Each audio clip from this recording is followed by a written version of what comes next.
malam teman-teman. Senang sekali kita bisa jumpa lagi dalam keadaan sehat di acara Virgat hari ini yang judulnya Cara Sehat dan Aman Menjelajah Alam. Pembicaranya siapa lagi kalau bukan sobat kita Vicky Gozal seni rupa yang memang pakarnya soal jelajah menjelajah alam. Vicky ini sudah lama punya perusahaan konsultasi dan pelatihan di bidang petualangan di alam. Punya Camp Bravo di Sukabumi, saya rasa teman-teman masih ingat ya. Selain usaha advertising dan marketing. Teman-teman juga masih ingat kan, tahun lalu Vicky pernah mengisi acara Virgat kita dengan topik jalan kaki, olahraga yang gampang, murah, dan bikin sehat. Nah, topik kita hari ini merupakan lanjutannya kalau bisa dibilang. Karena sekarang tuh jalan kakinya akan lebih jauh, ke tempat-tempat yang lebih asik, apalagi kalau kita rame-rame, seperti waktu Fortuga camping di Camp Bravo, waktu kita ke Belitung, ekspedisi Ujung Genteng, dan lain-lain.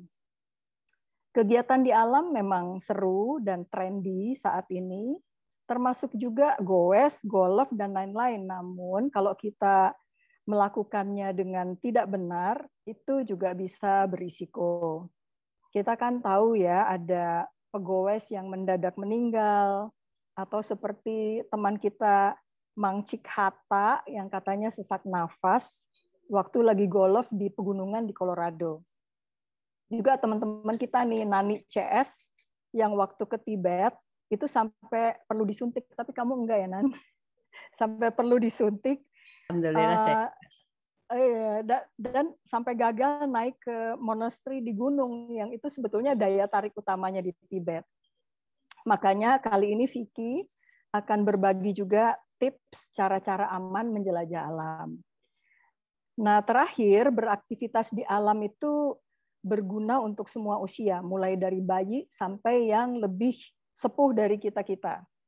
Penelitian ilmiah membuktikan bahwa berinteraksi dengan alam banyak sekali manfaatnya, termasuk meningkatkan imunitas, memperbaiki daya ingat dan konsentrasi, kemampuan kita berempati terhadap sesama, menyembuhkan luka fisik dan juga luka batin, mengurangi stres, membuat kita lebih bahagia, jadi lebih baik, dan mendekatkan diri kita dengan Sang Pencipta.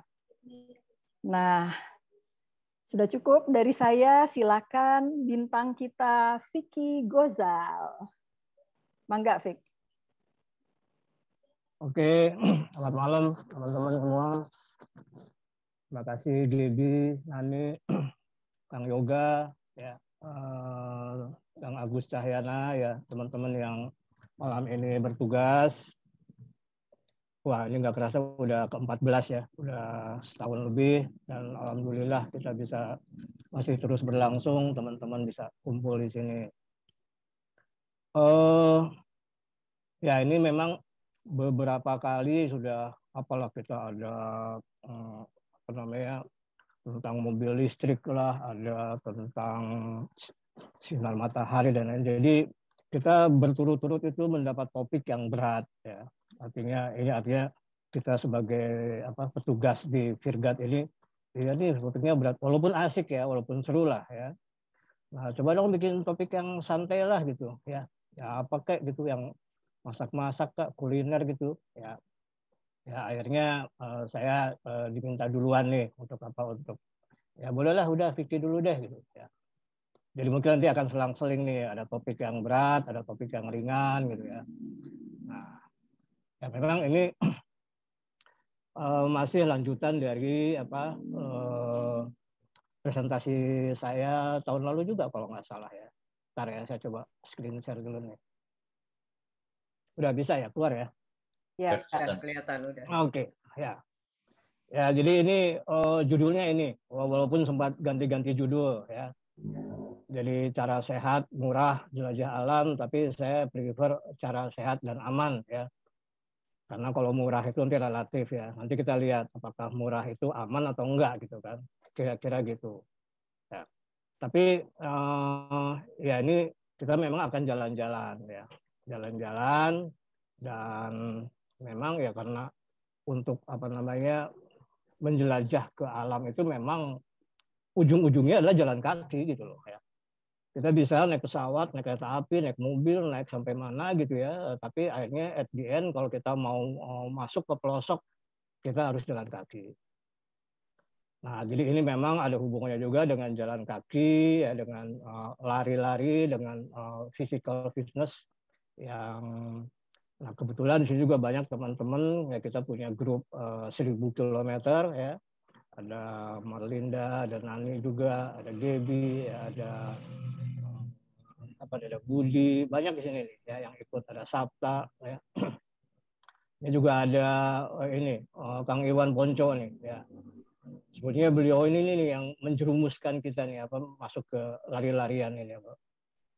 Nah, nanti kita akan lihat ya bahwa ternyata nilai positifnya banyak gitu ya. Jadi nah, jadi akhirnya jalan kaki itulah yang bisa membuat kita ke tempat manapun yang ya udah lu mau kemana, kita pengen kemana gitu ya, akhirnya jalan kaki lah yang membawa kita ke tempat-tempat yang barangkali mungkin orang lain tidak pernah datangi karena memang akan cukup sulit dan lain-lain ya. Semudah itu saja jalan kaki gitu ya. Nah tapi ternyata memang kita perlu juga mengetahui gitu ya, perlu mengetahui bahwa oh iya ya, untuk jalan itu memang kita perlu tahu tekniknya, kita perlu tahu caranya, kita perlu tahu banyak hal yang memang harus kita ketahui gitu ya. Nah, nah nanti ini akan berhubungan dengan physical fitness yang pertama ya. Nah, jadi dan ini memang saya susun ini lebih kepada buat kita-kita ya, kita-kita yang para senior nih ya. Ya kalau nggak mau dibilang sudah umur ya, ya kita para senior ya yang udah 60-an ke atas gitu ya. Nah, jadi nanti next ini memang bahasannya akan lebih banyak ke arah sana gitu ya. Oke, jadi siapin kakinya nih ya, siapin kakinya, kita mau jalan-jalan nih, mau nah oke, kita mau pergi, kita mau jalan gitu kan. Nah, ini adalah tips ya yang teman-teman mungkin bisa bisa pegang gitu loh ya. Jadi kalau kita mau jalan, ada 3 poin gitu ya. Kita mau pergi ya, kita mau berangkat, punya 3 poin ini aja ya. 3 poin ini yang kita pahami ya. Ada physical, ada informasi, dan ada peralatan ya. Nah, nanti dari situlah akan membentuk mindset kita gitu loh ya. Mindset kita adalah kesiapan kita sebenarnya. Secara mentally kita siap, kita tahu kita mau pergi kemana gitu loh ya. Apalagi jalan-jalan ini nanti khususnya di Indonesia itu akan banyak kita berhadapan dengan sebuah situasi yang sangat minimalis ya. Sangat minimalis ya, jauh dari luxurious ya. Nah, dan itu adalah juga sebuah atraksi ya. Jangan dilihat itu sebagai sebuah hambatan, tapi ya itu part of attraction dari setiap aktivitas kita. Nah, nanti kita akan bahas ada fisik, ada informasi, dan ada peralatan. Ya. Nah, tapi pertama kali sebenarnya adalah fisik gitu ya. Fisik itu nanti kesehatan kita gimana ya, kebugaran kita gitu ya. Kita cukup sehat atau enggak, kita cukup bugar, dan ayo latihan gitu loh ya. Jadi ya saya teman-teman juga semua di sini kalau kita mau sudah ada program kita mau katakanlah jalan naik gunung apa namanya bulan depan itu kita pasti sudah latihan dari sekarang ya. Sudah melatih ya apa membina fisiknya ya gitu loh ya. Yang paling gampang sebenarnya ya jogging lah ya, jogging atau jadi tidak ada yang apa namanya khusus nggak ada ya. Ya jogging aja ya, lari gitu kan. Nah, teman-teman di 1000 kilometer ya udah pada lari-lari semua nih gitu loh ya. Nah, lalu nanti kita juga akan tahu teknik berjalannya gimana gitu ya. Jadi kenapa jalan segini kok capek, kenapa nah seperti itu ya. Nah, jadi masalah fisik ini juga harus kita pahami. Nah, khususnya kita yang sudah para senior ini gitu loh ya.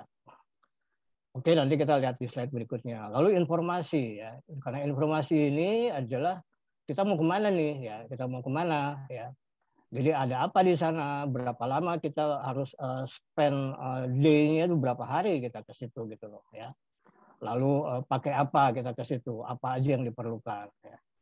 Nah, sekarang ini sangat mudah sekali kita memperoleh informasi ini. Ya tinggal klik ini dapat semua gitu loh ya. Ya kalau mungkin dulu zaman kita kuliah ya susah sekali dari informasi ini ya. Jadi ini apa namanya, informasi kita harus tahu ya. Jadi kita harus kuasai ya. Jadi karena dari informasi ini, dari kita tahu situasi, kita tahu lokasi itu sini ada apa, maka kita tahu peralatan apa yang kita bawa, peralatannya. Ya. Jadi jangan salah bawa gitu loh, atau jangan kelebihan bawa. Ya. Nah, di sini ada sepatu, pakaian gitu kan, ada logistiknya ya, kita bawa makanan atau enggak gitu. Di sana ada warung, nah warung itu kita tahu karena dari informasi tadi sama sekali tidak ada warung, jadi tidak ada apa-apa.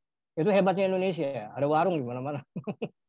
Walaupun di sisi lain mungkin merusak apa namanya pemandangan atau apalah ya, tapi secara ekonomi dan artinya juga ya cukup memudahkan kita juga buat apa namanya.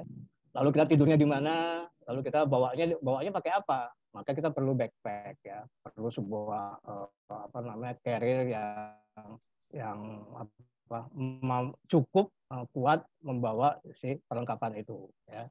Nah, oke, jadi wah saya udah fisiknya udah oke nih, gue udah latihan nih. Saya udah tahu nih, saya mau pergi ke situ. Oh itu ada ini, ada ini, ada ini. Wah nggak ada air loh di sana gitu ya. Wah saya akan naik naik. Nah ini umumnya ya di Indonesia ini dari pengalaman saya itu kita rata-rata tuh pasti harus 3 kali ya, 3 kali mengalami moda transport ya. Ya naik pesawat, lalu naik mobil ya. Dan ada satu lagi mungkin di luar negeri nggak ada, naik ojek. Ya jadi itu kita harus tahu ya, pesawat, mobil, ojek, atau naik kereta api, lalu naik angkot, lalu naik ojek gitu ya, kira-kira gitu ya. Tapi itu menarik lah ya, dan kita harus tahu juga apa namanya yang secara aman seperti apa. Nah, oke ya, jadi ini kita udah hafal, maka mindset kita tuh sudah terbentuk gitu. Wah, gue siap nih gitu ya, fisiknya oke. Jadi mindset ini sebetulnya ya dalam kata lain tuh siap menghadapi ketidaknyamanan, itu aja sebenarnya ya. Jadi kita siap menghadapi ketidakenakan. Jadi jangan berpikir di sana enak lah, enggak lah. Jadi pokoknya segala macam susah, nah kita siap buat itu. Oleh sebab itu kita bawa segala macam persiapannya. Nah kalau ini udah kita lengkapi, ya kita boleh berangkat deh, boleh jalan gitu ya.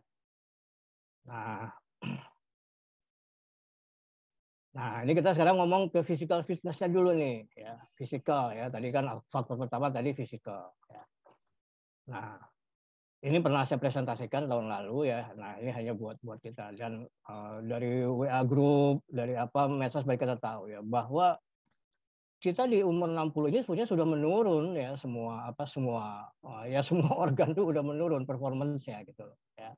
Tapi jangan khawatir gitu. Jangan khawatir bahwa wah kita udah jadi istilah, wah gue udah berumur, gue udah nggak bisa jalan-jalan. Enggak, itu pendapat itu tuh sama sekali salah gitu loh ya. Ya, tapi kalau teman-teman mau ngecek, nah ini adalah aspek sehat dan aspek, jadi bugar itu adalah istilah dulu kalau dari coach kita tuh bugar tuh belum tentu sehat gitu loh ya. Nah, tapi coba cek aja nih kesehatan kita secara kardio artinya pernapasan, respirasi dan lain. Lalu otot, kelenturan dan endurance ya. Nah ini yang teman-teman harus melatih gitu ya. Yang dilatih tadi itu gitu ya. Gampang kok, jalan aja, jalan kaki aja, jogging atau lari ya. Ya kalau mau sedikit main di gym, angkat-angkat beban ya lebih bagus gitu loh ya. Tapi bukan berarti kalau wah nggak ada gym terus kita berarti minus, enggak ya.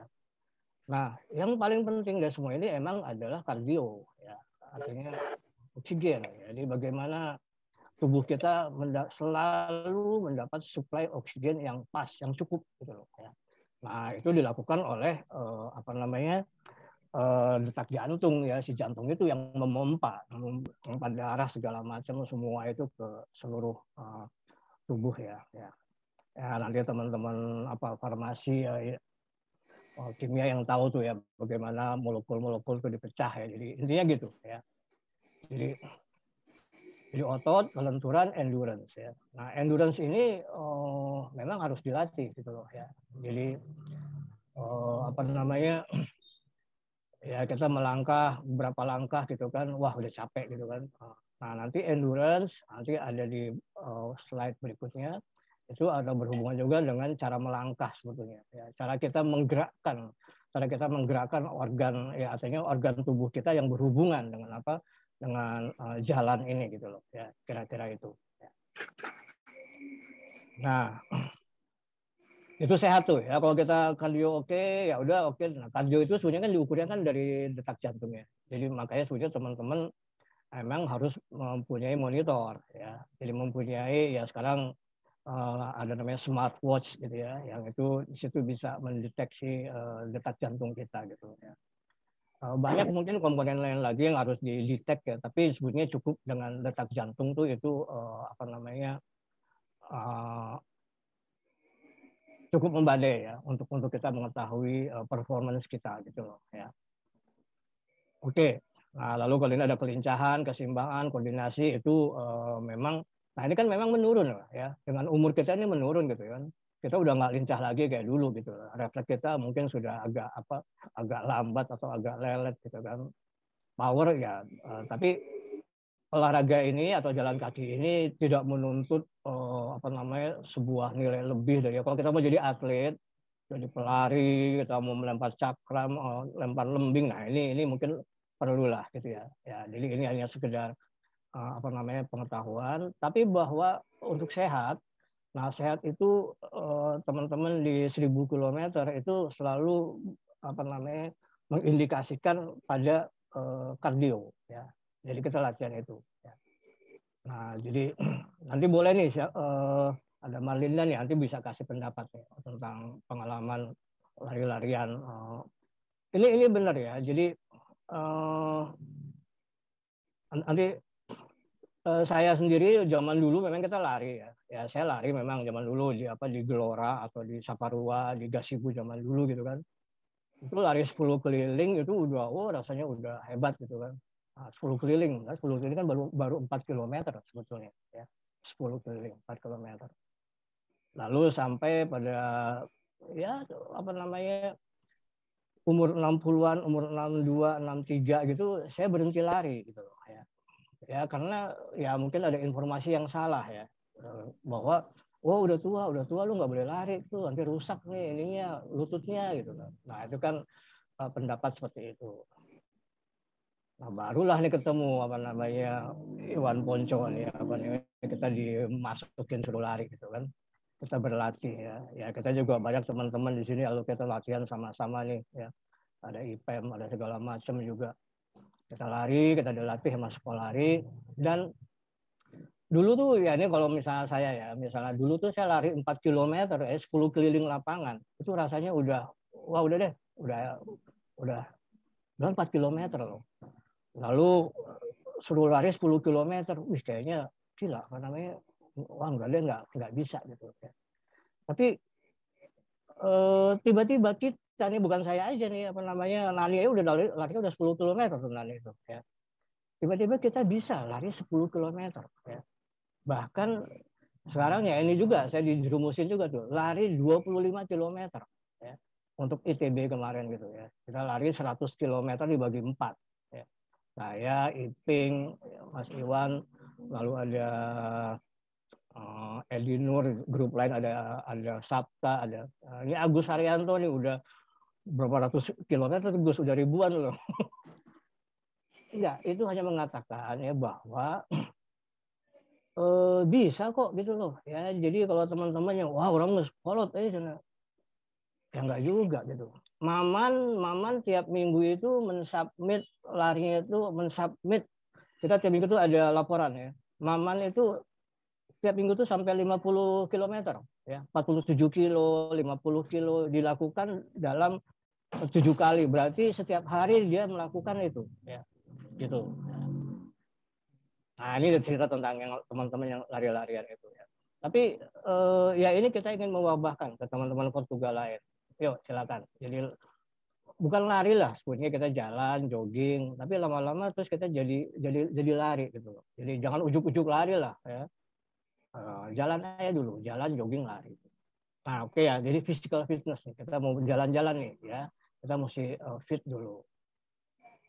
Nah, lalu kapan kita, orang gue juga belum mau pergi, nanti aja. Ya enggak, dari sekarang. Jadi mulai besok latihannya, ya. Perginya kapan? Belum tahu perginya kapan gitu loh, ya. Gitu loh, ya. Jadi latihan itu tetap harus dilakukan, ya. Nah, itu kan kalau kata coach kita dulu, benar, terukur, teratur, ya. Nah, jadi memang akhirnya kita tadinya yang lari atau jogging, jalan, hanya asal jalan aja, tiba-tiba setelah ngikut grup sekolah itu, kita tahu metodenya. Ada yang namanya running form, ya. Lari itu runningnya tangannya mesti gini, badannya mesti begini gitu. Jadi saya kadang-kadang sekarang kalau lagi lari sendirian di luar terus lihat orang lain lari, gue tahu kalau dia larinya acak-acakan, gue tahu ini orang tuh belum ngerti cara lari itu. Karena langkahnya masih gitu, tangannya masih kesana sini, running formnya belum betul gitu loh, ya. Nah, jadi memang nanti ada juga walking form, ya. Jadi bagaimana kita berjalan dengan benar, ya. Jadi benar, terukur, teratur, ya. Nah itu coba teman-teman lakukan itu, ya. Mulai dari hal yang paling nggak usah yang berat-berat dulu lah, ya. Tapi intinya kita sudah mulai melatih fisik kita, betul, ya. Banyak sekali lah ininya di medsos lah, di WA group, tips-tips, ini gini. Ada yang baru juga, yang bukan baru ya, tapi ini saya ambil nih adalah kaki, ya. Katanya kan bahwa kaki kita tuh mesti kuat, ya, karena segala hal tuh muncul dari bayanginnya kaki. Kalau kita makin tua itu justru kaki tuh harus kuat gitu loh, ya. Karena kita masih bisa berdiri, kita masih harus bisa jalan, kita harus masih bisa. Dan itu ditulis tuh, saya juga tadi googling, tidak pernah terlambat untuk melatih kaki gitu loh. Nggak pernah gitu, ya. Nah, jadi kaki, ya. Jadi kaki ini ya bukannya ya organ lain nggak penting, ya, tapi sebenarnya kebayang nggak terus kita nggak bisa ngelangkah, kebayang nggak kita nggak bisa jalan gitu kan, kebayang nggak kita mau berdiri tertatih-tatih gitu kan, nah gitu. Nah, ya ini yang harus kondisi ini yang ya khususnya buat kita nih, ya, yang sudah senior semua nih, ya. Ya ayo kita, dan dari pengalaman teman-teman yang ikut di 1000 km itu bisa, ya dengan berlatih pelan-pelan dari awal, akhirnya mereka bisa. Nanti coba tanyain deh, ya, kok bisa lari 10 kilo, bisa lari. Marlin itu bercita-cita lari, akhirnya kecapean, ya. Jadi kita lihat, wah udah nyampe 10 km, tapi Marlin punya cita-cita untuk lari half marathon, ya. Ya kita dukung aja supaya itu tercapai. Half marathon itu berarti lari 21 kilo, ya. Ya kita di sini udah hampir banyak yang bisa lari 21 kilo gitu loh, ya. Jadi hampir tiap bulan lari segitu. Kalau Agus Haryanto jangan ditanyain lah, sudah ribuan kilo dia lari. Ya. Oke, ya, jadi berlatih, latihan itu kaki, jalan, ya. Ya, tapi memang mesti ada indikatornya, mesti ada recordnya. Nah, makanya mesti dicatat gitu loh, ya. Ya dicatat, maksudnya di HP semua HP itu pasti ada aplikasi lah, ya. Apalagi Samsung, ya, dia udah automatically dia punya aplikasi untuk running. Itu tercatat semua dan kita bisa lihat, kita bisa baca gitu, ya. Oh iya, ada, wah ini wah makin lama kita makin meningkat larinya, makin oh ini kenapa gue jeblok di sini, oh iya gitu. Ya kira-kira kayak gitulah, ya. Jadi saya nggak ngebahas soal lari, karena lari itu jalan, lari itu udah udah kita bahas dulu, dan banyak juga bisa dilihat ya apa di googling, kita tahu lah itu efeknya baik dan cukup sangat membantu kita. Nah, lalu kita jalan ya. Nah, ini kita ceritanya udah mau jalan nih ya. Udah mau jalan ya. Nah, lari ya tadi, jalan, akhirnya kita bicara soal sepatu ya. Nah, gitu ya. Jadi sepatu ini adalah mutlak dan sangat penting gitu loh, sepatu ya. Sepatu yang apa? Sepatu yang seperti apa? Nah, gitu loh. Macam-macam gitu kan. Tapi dari pengalaman ya, artinya ya kalau saya boleh mengatakan gitu ya, ya beli sepatu yang agak mahal lah ya. Jangan yang murah gitu ya. Teman-teman larian tuh udah ngalamin kok, beli sepatu murah akhirnya juga kakinya sakit ya. Beli sepatu agak mahalan ya, yang bawahnya cukup, yang solnya cukup tebal, cukup empuk ya. Nanti bisa lihatlah di Google mana sepatu yang, tapi ternyata dibukti juga ya, kalau mahal gitu enak, sehat sepatunya itu, dan dia juga durable, dia tahan lama gitu loh ya, dia tidak rusak gitu loh ya. Ya karena kalau kita pakai sepatu yang salah ya untuk kita jalan atau lari lebih sepatu yang tipis, nah telapak kaki kita langsung kena dengan tanah, dengan aspal, dengan apa, sakit, wow kita udah malas deh, jadi mengganggu motivasi untuk melanjutkan gitu ya. Nah, jadi sepatu tuh penting banget ya. Nah ini kita ngomong di sini ada sepatu jogging, sepatu lari, nanti ada sepatu climbing ya. Nah ini seperti apa kita lihat ya nanti. Tapi artinya sepatu itu mutlak ya. Jangan pakai sandal, jangan pakai sepatu sandal, jangan pakai sepatu kets. Itu tidak sama sekali tidak memotivasi kita buat lari gitu loh. Ya, buat jogging. Nah, lalu langkahnya mesti gimana sih ya? Langkah tuh ya. Apakah mesti cepat, mesti apa gitu ya? Ternyata enggak juga gitu loh ya. Nah, jadi ngelangkah itu ya sebetulnya langkah pendek-pendek aja gitu ya, nggak usah harus panjang-panjang gitu langkahnya. Jadi karena langkah-langkah pendek itu dia efektif gitu ya. Jadi paham ya, kalau di apa namanya di aplikasi atau di itu ada namanya cadence sama stride ya. Nah, jadi cadence-nya sekian, stride-nya sekian ya. Itu bisa kita pelajari ya. Tapi kalau gampangnya itu adalah langkah pendek atau langkah kecil tapi banyak cepat gitu. Ya, gitu. Oke, ini dan ini apa namanya hitungan buat di flat area ya. Jadi katakan nanti kalau kita ketemu di medan, di trail itu nanti lain lagi gitu loh ya. Tapi sebenarnya ada pertanyaan, langkah tuh mesti panjang atau pendek gitu. Nah, gitu loh ya. Kalau panjang oke, mungkin kalau kita lari cepat mau panjang ya, tapi kan kita bukan mau balapan, kan kita mau sehat gitu. Ngapain kita langkahnya panjang-panjang gitu ya. Nah, kira-kira gitu ya. Lalu napas ya. Nah, napas ini juga tidak ada ketentuan bahwa napas itu harus hidung-hidung atau hidung mulut atau mulut-mulut gitu loh ya. Itu sangat individual. Tapi saya sempat ngobrol dan saya sendiri sebetulnya dari pengalaman dari jalan dan itu saya selalu hidung-hidung ya. Jadi ambil napas lewat hidung, keluar juga lewat hidung. Jadi tidak pernah ngeluarin lewat mulut gitu loh ya. Kalau buat saya itu sepertinya endurance saya bertambah gitu loh kalau begitu. Ya kalau keluar lewat mulut mungkin enggak. Tapi saya pernah nanya juga ke coach gitu ya. Oh enggak, dia bilang enggak ada bedanya. Ah udah saya enggak tahu itu. Nanti mungkin ada teman-teman nanti bisa kasih masukan.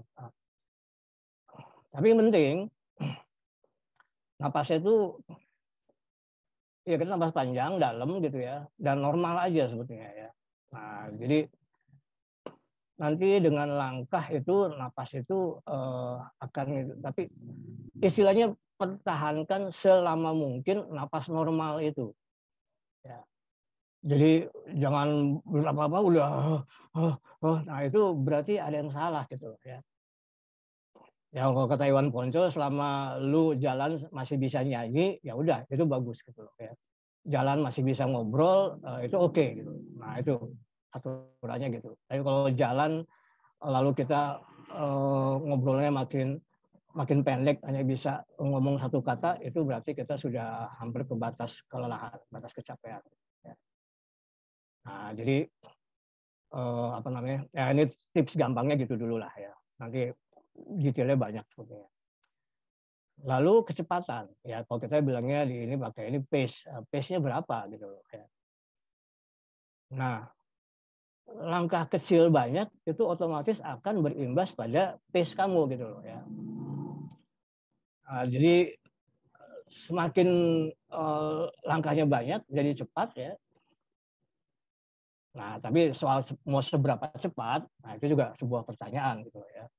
Karena yang penting adalah, nah di sini tidak ada HR. Yang penting nanti itu semua baliknya tuh ke heart rate ya, ke detak jantung. Detak jantung itulah yang jadi polisi kita gitu loh. Ya. Polisinya itu detak jantung. Makanya sebenarnya kalau kita punya alat detak monitor itu sangat baik gitu loh. Ya. Jadi langkah, napas, sama kecepatan. Ya itu di situ dia akan apa namanya? Selalu akan saling berubah-ubah, langkah begini, napas segini, kecepatan segini, napas segini. Nah, ya, tiga poin inilah yang akan membuat kita akan berlari cepat, tapi jantung oke, atau endurance kita cukup lama dan lain-lain seperti itu. Ya. Nah, kira-kira kombinasi dari 3 poin ini. Gitu. Nah, kalau kita jalan-jalan ya, kita jalan atau mau naik gunung, beban ya. Jangan bawa beban berat-berat ya, lebih apa namanya, kita panggul, kita pikul gitu, ya berat tuh apa, itu akan sangat memberatkan dan sangat menguras energi gitu kan, dan sangat mengurangi endurance. Jadi belum apa-apa kita udah capek udah. Nah, jadi itu tadi hubungannya ke yang atas tadi, perlengkapan, seberapa banyak apa yang dibawa gitu ya, apa yang perlu, apa yang nggak perlu tinggalin gitu kan. Nah jadi beban ini adalah dengan apa-apa yang kita bawa gitu. Jadi nggak usah ya kita mah dengan teman-teman saya ya, artinya dengan Sabta itu apa namanya, Darwanto dan siapa yang kita selalu pakai porter ya. Kalau kita pergi keluar gitu ya udah kasih ke porter ya. Itu mereka memang keahliannya di situ gitu. Ada yang dipikul, porternya dari pikulan, pakai pikulan ya, jadi bebannya di depan belakang. Ada juga yang masih tetap pakai di carry di punggung. Tapi artinya kita sendiri mendelegasikan beban kita ke mereka gitu. Ya. Nah, lalu air ya. Nah, jangan lupa untuk minum ya. Ingat ya, jadi minum tuh bukan karena haus gitu loh ya. Jadi kalau nggak haus, nanti deh belum haus gitu, enggak ya. Jadi minum itu harus ya harus reguler ya, harus teratur minumnya. Ya. Kalau saya suka bawa anak sekolah ya, anak-anak sekolah ya, berarti mereka masih remaja semua ya, anak SMA gitu. Itu selalu tuh kalau masih di bawah ya, itu saya kasih botol yang 1 liter tuh ya, 1 liter itu dari makan pagi. Saya bilang ini harus dihabisin ya. Jadi kalau yang belum habis, kamu nggak bisa jalan, kamu nggak boleh jalan. Ya. Jadi mereka mesti habisin itu. Ya. Nah itu aja gitu. Ya itu saya dapat tips itu juga dari ada guru orang bule juga, dia ceritain ya bagaimana kerja air itu gitu loh ya. Jadi memang minum itu sebenarnya bukan pada waktu kita lagi jalan, memang nggak perlu, tapi harusnya sebelum ya, sebelum. Bahkan kalau misalnya besok pagi kita mau lari ya, saya mau lari sekian kilo, malam ini saya udah minum yang banyak gitu. Malam ini saya minum ya, nanti subuh gitu kita minum lagi gitu ya, ya udah. Artinya sebenarnya nanti apa sih hubungannya gitu ya? Ya dengan air itu hubungannya nanti darah kita tuh lebih tidak kental, lebih encer darah kita. Dari si jantung itu apa namanya, memompa darah kita tidak terlalu berat gitu kan. Ya karena kita menghisap oksigen itu diikat dalam darah, dan darah itu lalu didistribusikan oleh jantung ke otak gitu ya, ke otak. Jadi ya tuh oksigen itu kan sangat penting sekali ya untuk metabolisme dan lain-lain. Jadi Ya kebayangnya mau kalau kita lagi lari, lagi jalan itu tuh, wah ini pabriknya jalan terus nih, apa namanya, dia mecah molekul gula dipecah sampai kita bisa jalan gitu loh. Nah itu ya. Jadi kalau kita kekurangan air, maka airnya kita tiba-tiba apa namanya bisa kebayang ya, jadi bahwa si darah itu mengental gitu ya. Apalagi kalau kita nanti naik ke ketinggian ya. Makin tinggi itu darah kita juga apa namanya tidak secair seperti kita ada di 0 dpl gitu loh ya. Lagi udah naik ke 2000, biasanya perubahan-perubahan itu tuh ada di atas setelah 2500 ya. Nanti kita udah naik ke, biasanya kalau kita udah naik ke gunung 3000-an itu baru kita merasa perubahan-perubahan itu ya. 3000, 4000, apalagi dulu mungkin teman-teman ke Tibet ya itu udah 5000-an itu, udah 4000, 5000-an ya. Oke, dan istirahat ya. Nah, ini dalam konteks itu tadi ya. Jadi kalau lagi jalan boleh istirahat ya, boleh, harus gitu ya. Istirahat aja ya, istirahat ya. Tapi memang tipsnya jangan lama-lama istirahatnya gitu ya. Dan istirahat sebaiknya jangan berdiri. Ya, tapi mendingan jangan tiduran, mendingan duduk selonjor aja ya. Ya karena itu mengembalikan apa namanya, ya kalau kita berdiri istirahatnya sebenarnya kurang karena posisi kita jalan kan berdiri juga gitu ya. Tapi ya itu jangan lama-lama, ini kalau lama-lama si kondisi kita ya istilahnya masih mesin jadi dingin lagi gitu loh ya. Nah, tadi kita sudah panas, udah oke gitu ya. Tapi tetap harus perlu istirahat ya, ya itu ya. Nah, nanti boleh nanya habis kalau setelah ini ya. Itu tadi langkah. Nah, ini kan jadi sekarang kita tadi ya udah latihan nih ya. Kita udah latihan. Nah, ini dalam kolom kedua tadi informasi ya. Nah, sekarang gampang banget nih apa namanya ngedapetin peta kayak gini kan kita tinggal googling. Zaman dulu mah susah amat gitu loh ya. Ini adalah Rinjani ya. Rinjani. Nah, jadi kita mau pergi ke sini, kita mau ke sini kita udah tahu ya. Nah ini puncaknya di sini. Oh ini jalan. Oh Sembalun di mana? Oke dari sini. Oh ini danau nanti ini. Oh ini kita camp di sini. Oh ini kita turun ke sini, naik ke sini. Ini Senaru ya kira-kira. Jadi kita udah bisa mempelajari itu. Kita tahu temperaturnya.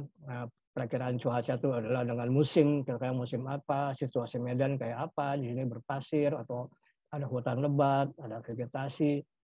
Apakah kita akan terpapar oleh matahari berapa lama gitu ya. Jadi ini paparan itu artinya keterbukaan kita terhadap matahari gitu ya. Karena itu juga perlu diperhitungkan ya. Kalau kita berjalan di dalam hutan malah itu lebih sejuk ya, tidak terpapar. Karena paparan matahari ini juga dia akan sangat menyita ya, menguras energi ya. Lalu itu ada wildlife, ada apa di situ, ada insect di situ apa gitu. Ya, saya juga harus kasih tahu kepada tamu-tamu ya. Misalnya ada satu gunung yang itu isinya lintah semua, tuh pacet semua. Waduh, itu ribuan pacet itu. Ya. Tambora ya. Tambora itu menarik ya. Tapi untuk masuk ke Tambora itu kita mesti melintas satu hutan lembab ya, yang memang akan ya tidak bisa lolos lah dari pacet. Tapi belakangan ini saya kemarin ketemu teman baru pulang sana agak berkurang katanya. Ya, nggak tahu kenapa tuh, mungkin karena musim atau agak berkurang. Tapi ada gitu, tapi nggak sebanyak dulu. Ya. Lalu berapa remote ya, berapa jauh kita dari kondisi remote itu gitu loh. Ya, karena kita harus tahu apa namanya evakuasi dan lain-lain gitu loh. Ya. Apalagi sekarang kita sangat tergantung. Ada sinyal nggak? Nah, itu harus tahu juga tuh. Ada sinyal nggak? Wah, ada sinyal kita mesti tes ya. Nah, ini ya. Jadi informasi itu adalah menyangkut ini. Ya. Yang ini nanti akan menyangkut kepada perlengkapan. Ya. Apa yang perlu kita bawa. Jadi bagaimana menuju ke sana, ya kita udah tahu itu apa aja. Itu berarti ada cost, ya, ada cost yang mesti, wah ini gue mesti ke sini. Ada regulasi. Nah, sekarang bagus nih orangnya. di Indonesia udah lebih jauh lebih baik lah daripada 5-10 tahun yang lalu lah. Jadi sekarang naik gunung tuh kita mesti daftar ya. Utamanya gunung-gunung yang favorit ya kita mesti daftar. Udah bisa online daftarnya juga online. Jadi kalau dulu kita mesti nyurat-nyuratan atau sekarang bisa online ya. Dan gunung-gunung sekarang juga mereka menerapkan carrying capacity ya. Bukan sama pandemi, dari dulu juga. Jadi sebelum pandemi mereka sudah membuat daya capacity-nya itu. Jadi satu hari itu hanya boleh sekian ratus orang yang naik gitu kan. Apalagi ini pandemi itu makin dikurangi gitu. Lalu kita ada ya bayar-bayar lah, mau bayar ini, bayar itu ya untuk segala macam. Nah, kita harus tahu juga local culture itu karena kita tidak akan bisa berjalan gitu aja sendirian ya. Kita selalu akan melibatkan orang lokal. Ya itu ya jadi admission local culture ya kita perlu tahu ya remote test tadi sama basic facilities ya. Nah ini kita mesti tahu nih. Ada teman-teman yang ya ada tamu-tamu saya juga yang udah saya pokoknya kalau no toilet gua nggak ikut deh katanya. Ya udah itu adalah memang udah nggak bisa diapa-apain, itu udah dari sononya gitu ya. Jadi emang tapi kita akan bilang oh enggak di sini oke, ini ada. Tapi sekarang jangan lupa sekarang kita nih ya sebagai guiding kita punya toilet ya, kita bawa toilet sampai ke gunung ya. Karena itu adalah request dari tamu juga gitu ya. Jadi kita buat, tapi toiletnya ya kita bawa toilet duduk, toilet apa ya, cuman sistem itunya ya dimasukin ke apa namanya. Tapi orang tidak lagi, dan memang sekarang dianjurkan untuk begitu ya. Jadi ya itu sedih juga sih kalau lihat apa namanya alam di Indonesia itu yang bagus sih tiba-tiba ya dia tercemar karena sistem sanitasi itu sama sekali tidak diurus ya. Tapi sekarang mulai baik lah ya, kesadaran dari orang-orang pun sudah mulai, dan dari si pelaku usaha kayak kita juga kita mulai memprovide sendiri ya. Jadi kita provide sendiri siapa fasilitas itu ya. Oke, jadi tadi ini informasi ya. Informasi gampang lah kita peroleh. Nah, informasi inilah yang membuat kita menyiapkan segala keperluannya apa gitu. Oke, tadi udah ya, tadi ini informasi kan ya, udah. Nah, sekarang kita masuk ke apa yang dibawa gitu loh ya. Kan tadi udah jelas tuh ya. Bawa yang perlu, yang jelas gitu loh ya. Nah, ini sebenarnya saya hanya mempersingkat aja, dan ya ini tips lah. Teman-teman kalau mau ini udah, kalau gue mau jalan perlengkapan apa yang mesti bawa? Yaitu perlengkapan hiking ya. Perlengkapan jalan. Itu tadi sepatu, kaos kaki ya. Sepatunya sepatu apa? Nah, gitu loh. Nanti kita ngomongin sepatu. Tapi artinya perlengkapan hiking apa yang mesti saya bawa gitu loh. Nah, lalu pelindung kepala ya, topi ya. Nah, topi kita punya, ada topi kayak topi rimba, topi lapangan, atau topi kupluk. Kalau untuk dingin malam kita pakai topi apa gitu loh. Kalau kita tahu cuacanya seperti apa. Pakaian, berapa banyak pakaian, artinya berapa macam ya. Celana pendek oke, celana panjang, kaos, nah. Lalu pelindung cuaca. Pelindung cuaca itu windbreaker ya. Sebenarnya ada satu jaket tipis namanya windbreaker. Ya. Dan itu juga dia bisa waterproof, jadi dia juga bisa merangkap sebagai raincoat ya. Atau bawa juga raincoat gitu ya. Nah, ini untuk cuaca ini apa yang kita bawa. Bahkan ada teman-teman juga suka bawa payung juga gitu ya. Nggak apa-apa, bawa payung tuh praktis juga, bawa payung gitu ya. Siapa yang bawa payung? Sabta suka bawa payung gitu ya. Betul. Iya. Payung kecil. Iya, payung kecil yang praktis dimasukin gitu kan. Daripada payung tasik. Nanti kalau hujannya udah gede, deras baru pakai jas hujan. Kalau tongkat masih rintik-rintik. Paling ya. gede. Payung yang ngikutin sendiri tuh. Ada yang payung kayak topi ya, macam-macam. Lalu pakai payung ngikutin. Perlengkapan tidur. Nah, perlengkapan tidur itu ada sleeping bag, ada segala macam ya. Itu kita perlengkapan mandi dan toilet. Ya. Nah, itu termasuk lah. Jadi apa sih yang kita mesti siapin? Itu ada tisu, ya ada segala macam ya. Sikat gigi, sabun. Tapi di kebanyakan gunung sekarang itu tidak diperbolehkan itu membawa tisu basah, tidak boleh bawa shampoo, dan tidak boleh bawa sabun juga gitu, nggak boleh. Ya karena apa namanya ya, jadi ya itu dihadapi saja gitu loh ya, disikapi gitu loh ya. Obat-obat pribadi dan juga backpack ya udah ini aja. Jadi kalau mau bikin daftar bawa apa ya gitu ya. Wah bisa segebrek gitu kan. Nah, tapi mulai dipersingkat gitu. Itu yang pribadi. Nah ada yang perlengkapan kelompok gitu kan, yaitu tenda, alat masak, sama first aid ya. Sebenarnya ya ini nanti biasanya ya gua nih yang nyiapin ya, juga teman-teman ya gua tinggal ikut aja gitu kan. Nah tapi ini sebagai individual kalau mau jalan kayak begini ya. Nah ini ada ya, kalau ini semacam apa namanya, di kelompok pendaki ini ada 10 essential namanya ya. Jadi itu harus otomatis dia mesti selalu ready dengan 10 essential ini, yaitu peta, kompas, senter, pisau, makanan praktis gitu ya, makanan cadangan, botol minum, baju cadangan, first aid, sama korek api ya. Korek api dan flysheet.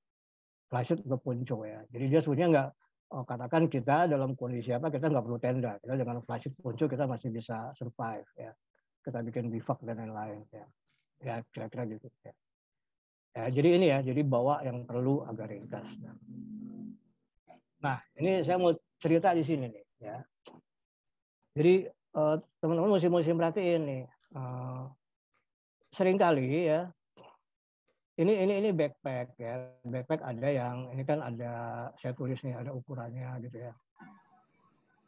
Ya, ini ada di pack yang backpack itu diukur dalam liter ya. Jadi ukuran 15-25 liter itu masuk day pack ya. Day pack itu seperti tas anak-anak sekolah gitu, itu day pack gitu, ya. Artinya memang hanya bisa bawa bekal atau perlengkapan buat satu hari aja gitu. Ya segitulah gitu ya. Nah, lalu ada yang 35 sama 55 liter ya. Nah, ini sebetulnya yang medium lah, yang umumnya kita bawa gitu. Saya juga kalau selalu bawa yang ukuran 35-55 lah ya. Dia tidak terlalu besar, tapi juga tidak terlalu kecil. Ini cukup. Ada yang expedition nih, 60-70. Otomatis dia juga akan sampai di atas kepala kita tuh ininya ya. Dan ini bebannya juga ya, karena muatnya 70 liter berarti dia akan lebih heavy lagi ya. Nah, buat kita, seumuran kita lebih baik bawa yang 35 liter aja. Jadi nanti kalau ke toko outdoor tahu gitu loh ya. Saya mau beli backpack yang sebesar apa gitu. Nah, gitu. Tinggal kasih tahu ke orang toko, saya mau yang sekian liter, yang 35 liter, yang 40 liter gitu. Oh, dia udah tahu. Oh, yang ini gitu ya. Jadi beban besar, kecil enggak, tapi ukurannya liter gitu ya. Nah, kalau kita beli backpack, nah ini perhatikan, yang dilihat itu adalah back systemnya ya. Jadi sistem-sistem pemanggulnya ya yang ada, ini sistem pemanggulnya yang ada, karena itu yang akan membuat kenyamanan kita gitu loh ya. Jadi jangan lihat model depannya. Model depannya sih boleh aja lah, keren-keren, tapi terus sistem pemanggulnya itu dia ya sakit lah nanti di punggung lah, atau nggak enak di pinggang, atau nggak enak. Nah gitu loh. Dan sebetulnya backpack ini juga ada ukuran. Ada male and female gitu loh. Sebetulnya ada itu. Tapi karena di sini barang-barang ini import ya, jadi kadang-kadang juga tidak semua lengkap gitu. Jadi kalau di sini punya agak dan emang nggak ada ininya sih. Jadi kadang-kadang yang cowok pakai yang female juga gitu, karena wah ini lebih keren nih warnanya, ya nggak apa-apa juga gitu loh. Jadi nggak ada masalah kita pakai yang male atau female, nggak ada masalah. Ya, yang penting nanti pilih berapa liternya, kapasitinya gitu. Ya. Nah kita lihat ya bahwa sebenarnya kenapa backpack ini mungkin sangat berbeda ya dengan ransel atau backpack zaman kita masih mahasiswa dulu ya. Ini sekarang backpack sekarang tuh udah udah canggih-canggih nih inovasi teknologinya gitu. Jadi mereka ada titik-titik berat ya di mana nah ini ada hips ya di sini kayak sabuk, itu sebenarnya penting. Sabuk ini kita kencengin, ini tiba-tiba berat ini hilang ya. Jadi sebetulnya berat backpack ini dipikul oleh pinggang, bukan oleh punggung, bukan oleh pundak. Ya. Nah ini yang membuat kita bisa endurance kita bisa lebih jauh gitu. Ya. Kalau beban ini dipikul oleh pundak, enggak lah itu pasti, aduh kita pasti enggak berhenti dulu, sakit gitu. Ya. Padahal ininya udah bagus nih back systemnya, ini udah empuk ya, udah segala macam. Ya. Nah oke lah ini, jadi ini tips aja kalau mau beli kayak ginian punya ya, ya ini lihat back systemnya gitu. Tapi kalau misalnya minjem ya udah minjem mah udahlah pokoknya yang penting jangan robek aja gitu, jangan jebol gitu ya. Mau minjem mah seadanya aja gitu. Yang penting pas, ya yang penting pas. Harus coba dulu ya. Pas, jangan sampai dia ngegantung malah jadi memberatkan. Nah sepatu ini saya sangat menekankan kepada tamu atau kepada teman, sepatu kamu tuh mesti proper. Udah itu aja ya. Kebayang nggak kamu di tengah jalan tiba-tiba sepatu kamu tuh ya jebol lah atau enggak ini atau leak, nah gitu ya. Jadi memang ini mahal ya. Tapi daripada saya bilang daripada beli sepatu yang murah ya juga dia nggak akan kuat. Nah ini sepatu ada macam-macam kan. Ada yang kayak gini yang tipe sport and hike begitu. Buat saya ini cukup ya. Buat saya ini cukup ya. Jadi kita tidak perlu beli yang ada yang ini emang climbing boot ya. Ya ada yang low ankle, dia hanya sampai semata kaki, ada yang mungkin lebih dari mata kaki gitu ya, high ankle gitu ya. Ini kalau di hutan di medan kita, di terrain kita, ini mungkin tidak terlalu kita cukup sampai sini lah. Ini di medan salju ya, medan salju, medan-medan yang dimana mereka perlu pakai krampun gitu ya. Itu mungkin perlu yang high ankle seperti ini. Ya. Kalau di kita mungkin nggak ya boleh juga, bukan nggak boleh pakai ini, tapi nggak karena pasti lebih mahal harganya. Ya. Jadi pakai yang low ankle atau pakai yang sport and hike ini ya untuk trail ini ya sebenarnya namanya sepatu model trail run gitu ya, itu oke ya, cukup kuat ya, bagus gitu. Yang penting juga adalah si sole-nya itu tidak artinya dia tidak licin ya, makan kepada permukaan di bawahnya. Oke. Jadi tadi kita udah punya informasi, kita sudah berlatih, udah latihan fisiknya udah, informasi udah, lalu alat-alat kita udah tahu. Nah ini juga sebuah info kita mau kemana sih gitu. Nah ini ya. Jadi ini kita sebenarnya masuk ke ranah adventure, ranah adventure. Adventure itu adalah ya apa sih yang disebut adventure gitu? Adventure itu sebenarnya kalau menurut textbook itu adalah kalau adanya ketidakpastian, ya, adanya tantangan, ya, adanya risiko, itu kalau 3 faktor itu ada aja, ya, itu kamu masuk ke berpetualang gitu ya, kira-kira gitu. Buat ya ini agak lucunya juga buat orang HSE mungkin bahaya dihindari gitu ya. Tapi kalau buat ya di sini namanya adventure sebenarnya bahaya malah kalau nggak ada bahaya kurang seru gitu ya dalam tanda petik gitu ya. Nah tapi justru bagaimana bahaya-bahaya ini kita sikapi ya, kita sikapi lalu ya dengan alat-alat tadi gitu ya, dengan alat-alat tadi, dengan perlengkapan dan juga nanti dengan skill ya, dengan pengetahuan gitu ya, dengan kesehatan dan lain-lain. Tapi nggak semudah itu juga, artinya kita tetap mematuhi HSE ya, tetap mematuhi ya. Nah, cuman seringkali wah ini nggak boleh gitu kan.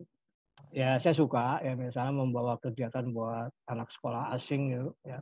Lalu dari HSE sekolah asingnya mencoba pendakian ini, ya saya bilang ya masa sih, wah ini harus dikasih pagar, wah ini harus di ini, ya masa segunung-gunung gue mesti kasih pagar gitu ya. Mesti buat tiap ada belokan yang ada jurangnya harus dikasih, ya kira-kira gitu lah.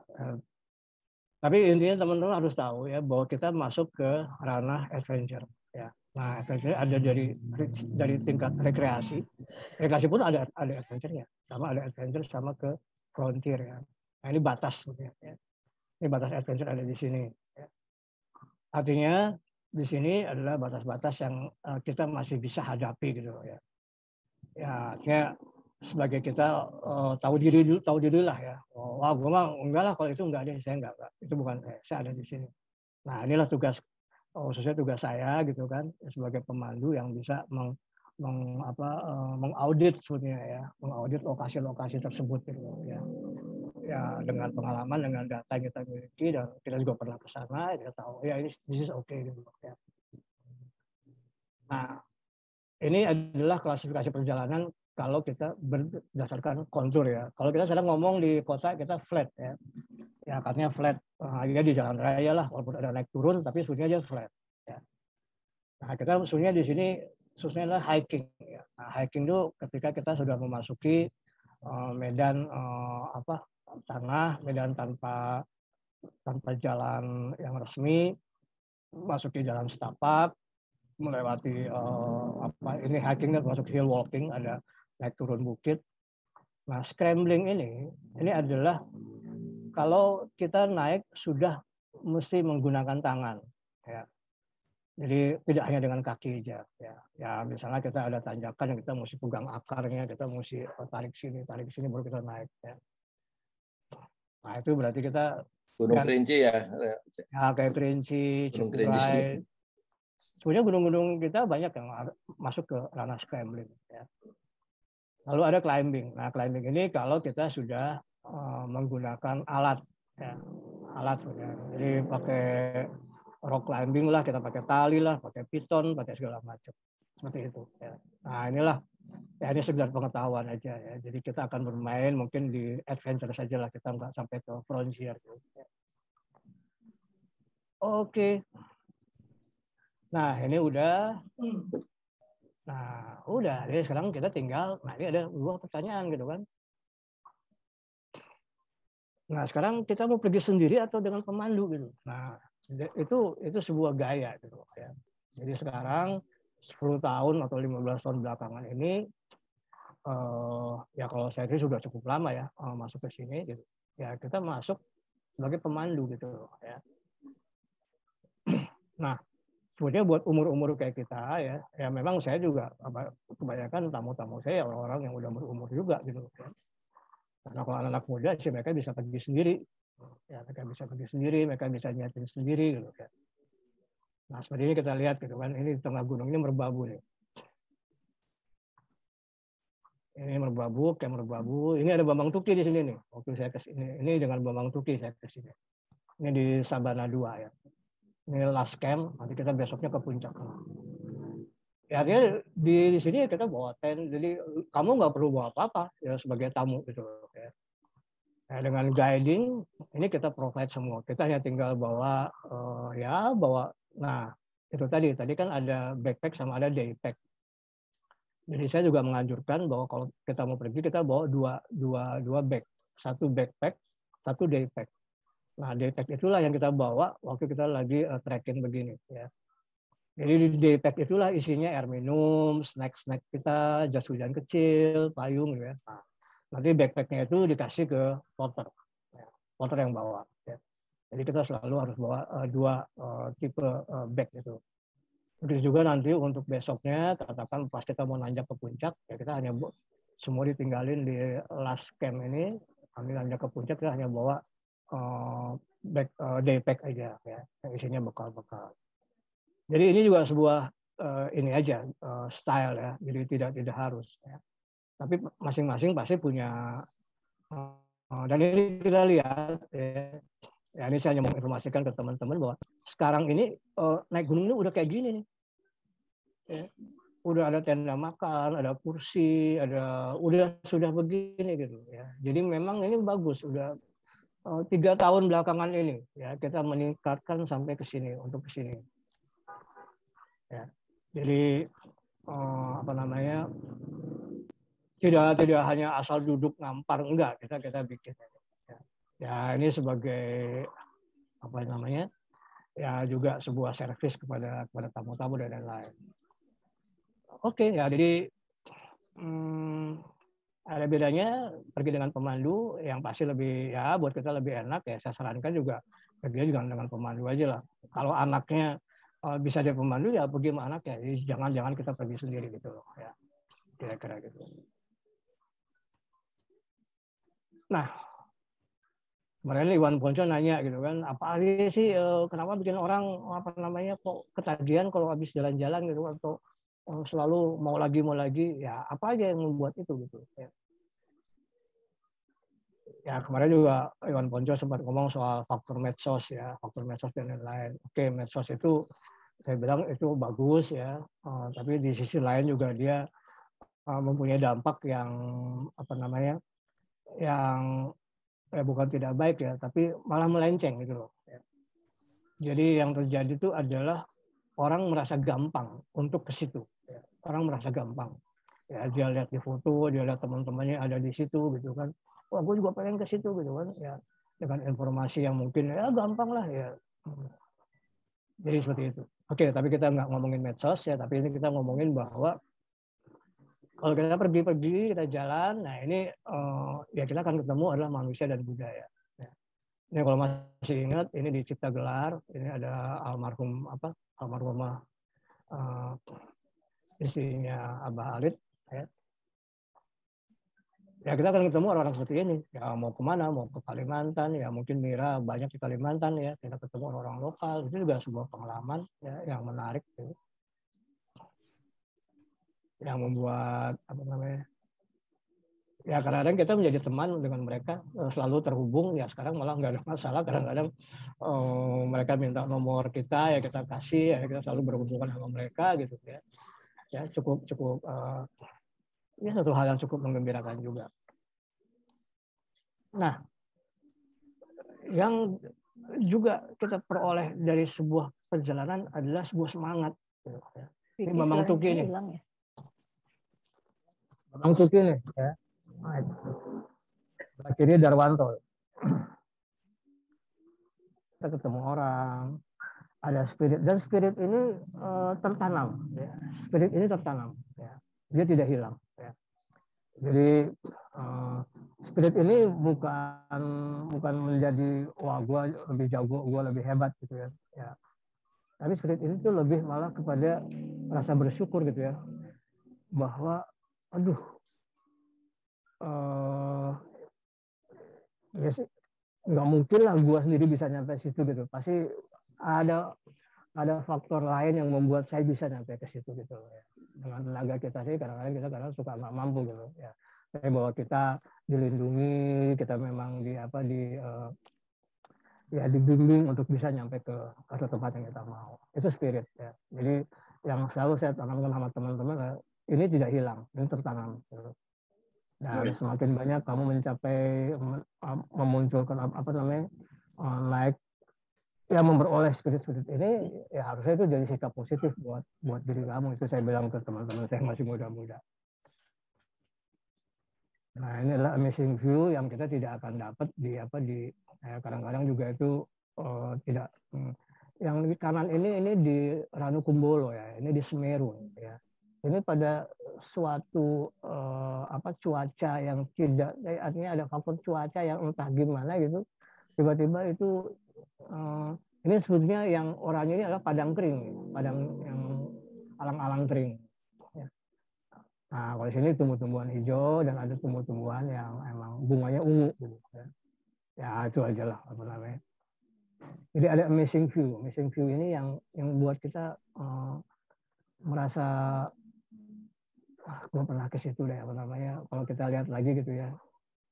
Intinya gini, kalau kita lihat ya katakan Sabta lihat fotonya lagi tuh. Oh iya ya, kebayang perjuangan gue nyampe situ tuh seperti apa gitu ya. Nah itulah yang membuat kita semakin penuh syukur dan lain-lain. Amazing moment ya. Yang kanan ini di Gunung Prau ya, yang kiri itu di Semeru. Ya. Semeru itu sebetulnya setiap 3 menit atau 10 menit dia meletus. Gitu. Ya. Dan itu menjadi atraksi buat kita yang ada di puncak. Ya. Nah ini ada amazing challenge juga gitu kan. Ya. Jadi bagaimana kita mesti melewati satu ini gimana nih nggak bisa mundur gitu kan ya tapi nah itu tadi ya, jadi frontier adventure itu ya kita harus tahu di mana. Jangan sampai kita masuk ke yang adventure yang sudah tidak bisa dipertanggungjawabkan. Ini ya kalau saya kasih tahu ini di fotonya aja kelihatan serem. Gitu. Tapi memang kiri kanannya jurang. Kita mesti jalan hati-hati. Gitu. Di mana Fik ini Fik? Ini Gunung Raung, ya. Raung, Jawa Timur. Keren. Siapa ya? Gus tuh yang pernah hampir jatuh ke jurang tuh di Rinjani. Darwanto ke sini. Oh ini yang di kiri ini Gunung Parang nih, Gunung Parang Purwakarta. Yang baju orange Sabta bukan tuh? Ini bukan, itu Daman. Ini Darwanto ya. Wih, hebat. Ini Gunung Parang nih. Kalau Gunung Parang juga ini sebetulnya ya saya bisa bilang teman-teman ibu-ibu semua boleh nih bisa nih karena ini kita memang bergelantungan di tebing 90 derajat tapi itu kan kita jalannya di tangga. Dan kita terikat kok. Aman lah sebetulnya. Nah, itu dari assessment itu. Ayo. Siapa takut, Fik? Ayo. Saya bikin. Latihan dulu. Iya. Cerita dikit nih waktu kami ke Rinjani ya. Ya. Di Rinjani itu kami ketemu sama suami istri yang sebenarnya suaminya mau bikin surprise. Dia udah bawa kue ulang tahun kan. Kue ulang tahun apa kue ulang tahun perkawinan? Ulang tahun. Nah itu kira-kira tinggal 200 meter lagi ke puncak. Berantem tuh berdua. Karena istrinya udah nggak kuat. Ya toh, saya sama Vicky itu yang bujuk-bujuk udah pelan-pelan jalan gitu ya. Ingat nggak Vicky? Ya toh? Akhirnya pelan-pelan mereka sampai di atas. Suaminya sampai di atas buka kue itu. Waduh, senangnya bukan main. Ada foto-fotonya masih sama Vicky itu. Ya, kita kebagian juga tuh makan-makan. Luar biasa itu. Baju merah itu. Ucil ya? Baju merah Ucil, ya. Jaket merah Ucil ya? Ucil ya. Hebat Ucil. Itu pertama dan terakhir kayaknya. Udah nggak sanggup lagi sekarang sih. 7 tahun yang lalu ya Vicky. 2014. 2014 sekarang umur 60 tuh. Ya, pas umur 60. Yang di kiri Tambora tuh, Iping baju kuning tuh, Tambora. Oke, lanjut Fik. Ya, sudah ya. Jadi kapan dong kita jalan-jalan lagi nih? Kapan? Itu ada pertanyaan tuh di ini dekat sini nih ada spa nih, spa alam nih di situ ya. Spa alam itu ada air panas, di sebelahnya ada air dingin. Nah, itu ketemu di satu tempat, dua air itu. Jadi kita berendam di air panas, berendam dingin, terus kita pergi ke tempat yang pertemuan itu. Waduh, sedap banget itu. Ini di mana nih, Sab? Di Segara Anak. Di Rinjani.